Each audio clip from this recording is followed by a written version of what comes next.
Okay, in this video what I'm going to do is just quickly run through how to manage appointments. Now, we've talked about how to deal with new patients and enter those in the system.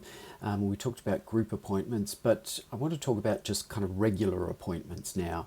And so your regular appointments are like these here, and if you click on the appointment, what will happen is you'll see a dialog box show up approximately like this. Now, this may undergo some tweaks and so forth over the years, but basically this will be the sort of main layout.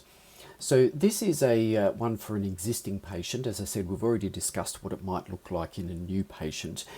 So in this video, this is what you're going to get coming up with an existing patient. You basically have your patient details here. If you have a photo uploaded for the patient, which you do via the patient details screen, then that will be visible there. We can see on the side here we've got the appointment type, and then if you want to, you can edit the appointment by changing the details here. Now, you can also do it directly from the diary, but it's also possible here. And then if there's any comments for the appointment, you'll see that there. Now, if the patient has replied to an SMS message and you have it set up in your system that you want to confirm your appointments by SMS messages, then this box may well be ticked. Or you can do this manually. Basically, you can confirm appointments, or if patients send back some sort of text message to you. And when you confirm an appointment like that, you'll see a little tick which will show up next to the name of the patient. Now, on the on the name here, you can see that there's a little $sign, and what that actually means is that the patient either owes money or is in credit. So it just gives you a little bit of a heads up that there's some financial aspects there with them. So if we go back into the appointment now, you can see here that, if you just want to close this dialog box, you just click close. You can also click this X at the top here, or there's another one down the bottom there. More so that if you're on a mobile, we put two in here just because this box does get rather long if you're on a mobile. If you want to cancel this appointment, you can click this here, and it will prompt you to enter a reason and sort of give an explanation, and it's up to you whether you do that. And it will also prompt you as to whether you want to schedule a follow-up task for the patient as well. And so that's up to you if you want to do that. This button here will cancel all future appointments for the patient. So if you have booked multiple appointments in the future, and for whatever reason the person has decided they don't want to come back, then you can just click this and cancel all the appointments nice and quickly. If you want to enter a transaction, so to get them to pay for the appointment, then you would click this transaction button.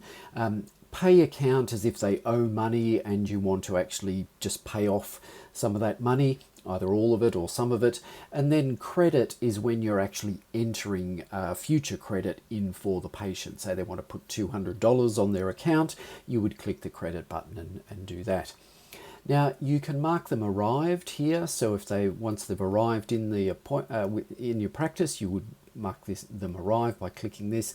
If they don't show up, you'll click this DNA. If you want to book the next appointment for the patient, you can just click this, and then it will allow you to do that, and we'll show you that in another video. And similarly, you can manage tags that are attached to the patient as well. So, if they're due a re-exam, or they're, something somehow that you might want to add a tag to the patient, you can do it from this screen.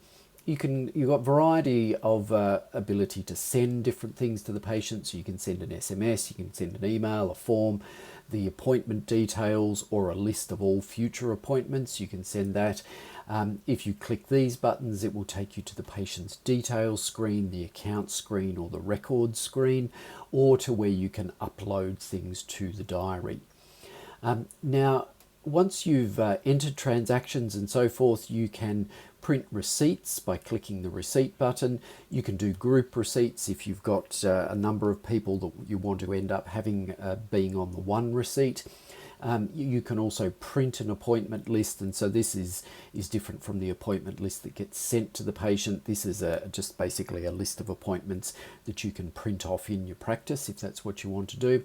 And if for some reason you end up entering the transaction for the patient via the account screen rather than through this screen, it won't actually show on the appointment that the patient has paid. So what you can do is you can just click this Mark Paid button and it will then just enter a transaction for you. Now, if for whatever reason you've decided that you no longer want them to be marked as paid and they are marked as paid, then you can click that button again, it will mark them as unpaid. So that's hopefully useful for you.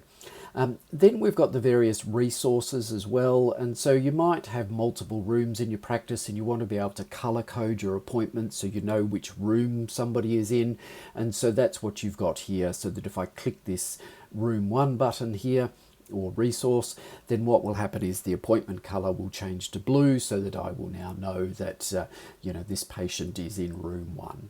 Okay, so that's an overview of the different functions that are available here. I might wind this video up here because it's more of just a quick overview, and then we might go in and we might run through some of the specifics of these.